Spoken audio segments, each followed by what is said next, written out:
ओम शांति। 14 अप्रैल 2025 की मुरली से विशेष पॉइंट। पहला पॉइंट है, मीठे बच्चे, सुख और दुख के खेल को तुम ही जानते हो। आधा कल्प है सुख और आधा कल्प है दुख।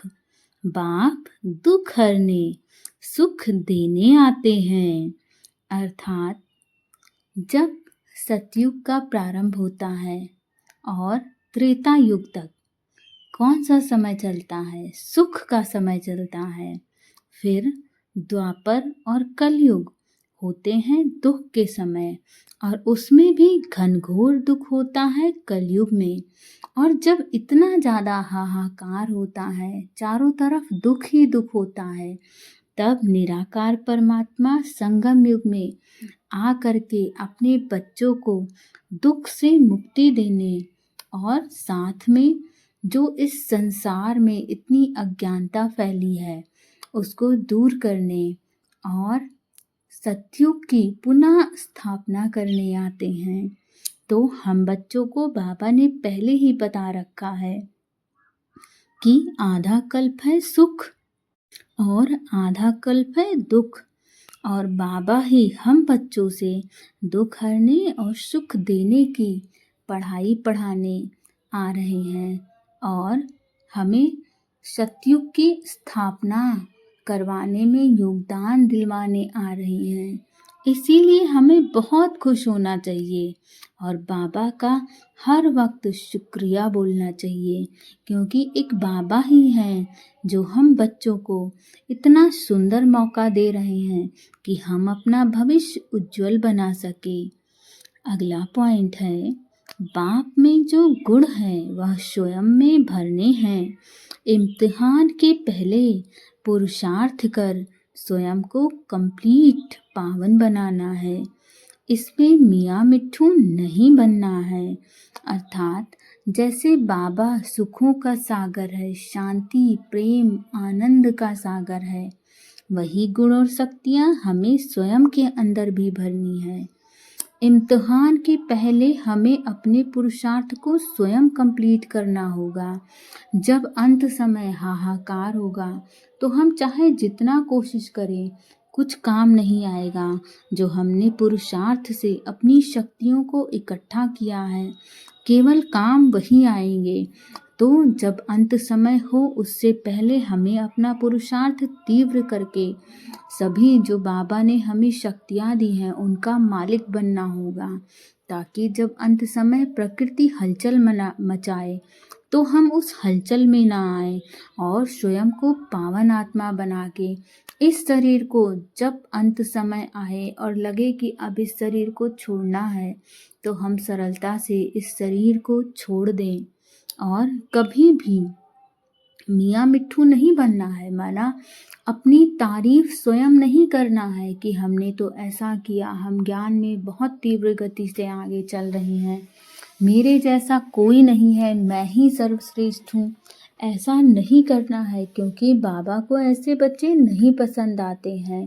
बाबा को तो ऐसे बच्चे पसंद हैं जो स्वयं आगे चले और बाकी सभी आत्माओं को बार बार आगे ले जाने का साहस देते रहें।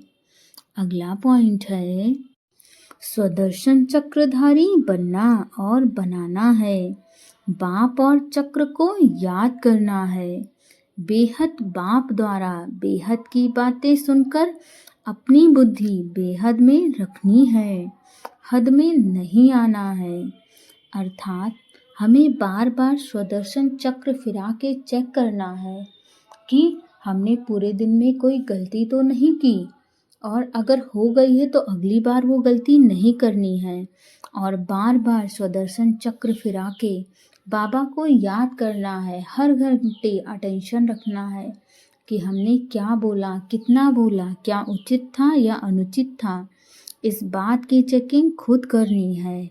बेहद बाप द्वारा बेहद की बातें सुनकर अपनी बुद्धि बेहद में रखनी है, क्योंकि हम जितना ज्ञान को सुनते हैं उतना हमारे अंदर जाती है और हमारे अंदर वो चीज़ें धीरे धीरे धारण भी होने लगती है जब हम उनको लगातार सुनते हैं। चाहे भले बहुत कितनी बार होता है कि आप ध्यान नहीं दो, परंतु बाबा ने ये भी कह के रखा है कि जो बच्चे प्रतिदिन सुनते हैं उनके अंदर धारण जरूर होता है। इसीलिए बाबा के ज्ञान को सुनकर के बेहद की बुद्धि में धारण करना है। हद की बुद्धि में नहीं धारण करना है कि आज धारण किया कल निकल गया। ऐसा नहीं करना है, हमें पक्का करना है। अगला पॉइंट है, स्वस्थिति द्वारा परिस्थितियों पर विजय प्राप्त करने वाले संगम युगी विजयी रतन भवो। अर्थात परिस्थितियों पर विजय प्राप्त करने का साधन है स्वस्थिति। यह देह भी पर है, स्व नहीं है। स्वस्थिति व स्वधर्म सदा सुख का अनुभव करवाते हैं। इसीलिए हमें अपनी स्वस्थिति में स्थित रहना होगा। और प्रकृति धर्म अर्थात पर धर्म, यह देह की स्मृति किसी न किसी प्रकार के दुख का अनुभव कराती है। तो इसीलिए बहुत अटेंशन रखना होगा कि हम देह भान में ना आए। जो सदा स्वस्थिति में स्थित रहता है वह सदा सुख का अनुभव करता है। उससे कोई भी प्रकार का दुष्कर्म या गलत कार्य नहीं होते हैं।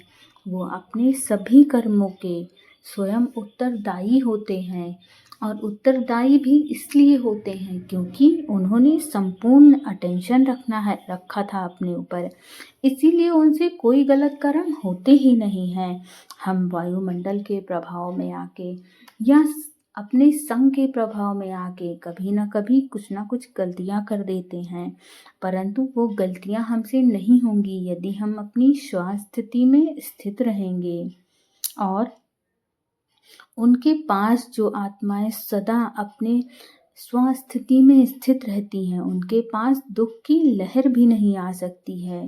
वह संगम युगी विजयी रतन बन जाते हैं। जो बाबा हम बच्चों से बार बार कहते हैं कि बच्चे संपूर्ण अटेंशन रखो अपने ऊपर कि आप क्या सुन रहे हो, क्या देख रहे हो, क्या आपके मस्तिष्क को प्रभावित कर रहा है। क्योंकि हम जो देखते हैं वैसा बनते जाते हैं, इसलिए बहुत अटेंशन रखना होगा। क्योंकि माया भी अनेक रूपों से आपकी परीक्षा लेने आएगी, इसीलिए बहुत चेकिंग करनी होगी। अगला पॉइंट है, परिवर्तन शक्ति द्वारा व्यर्थ संकल्पों के बहाव का फोर्स समाप्त कर दो। अर्थात अब हमें स्वयं को परिवर्तित करना होगा। कल तक हम साधारण आत्माएं थे, हम क्या देख रहे थे, क्या सोच रहे थे, हम इन सबको नहीं नोटिस कर रहे थे। परंतु अब बाबा ने हमें ज्ञान देकर के विशेष आत्मा बना दिया है। इसीलिए हमारे संकल्प व्यर्थ नहीं होने चाहिए और साधारण नहीं होने चाहिए। विशेष संकल्पधारी आत्मा हमें बनना है, क्योंकि हम जैसा संकल्प करते हैं वैसा हम कार्य करने लगते हैं, और जैसा कार्य करने लगते हैं वैसा बनने लगते हैं। जैसा बनने लगते हैं वैसा हमारा भाग्य बनता है। इसीलिए हमें इन सब बातों पर बहुत अटेंशन रखना होगा। और जैसा हमारा भाग्य बनता है, जैसा हमारा वाइब्रेशन आभा मंडल बनता है, वो हमारी आसपास की भी चीज़ों को प्रभावित करता है। इसीलिए ज़रूर ध्यान रखना है कि हम कहीं अपने संकल्पों को व्यर्थ तो नहीं गंवा रहे हैं। इसका बहुत ध्यान रखना है। ओम शांति।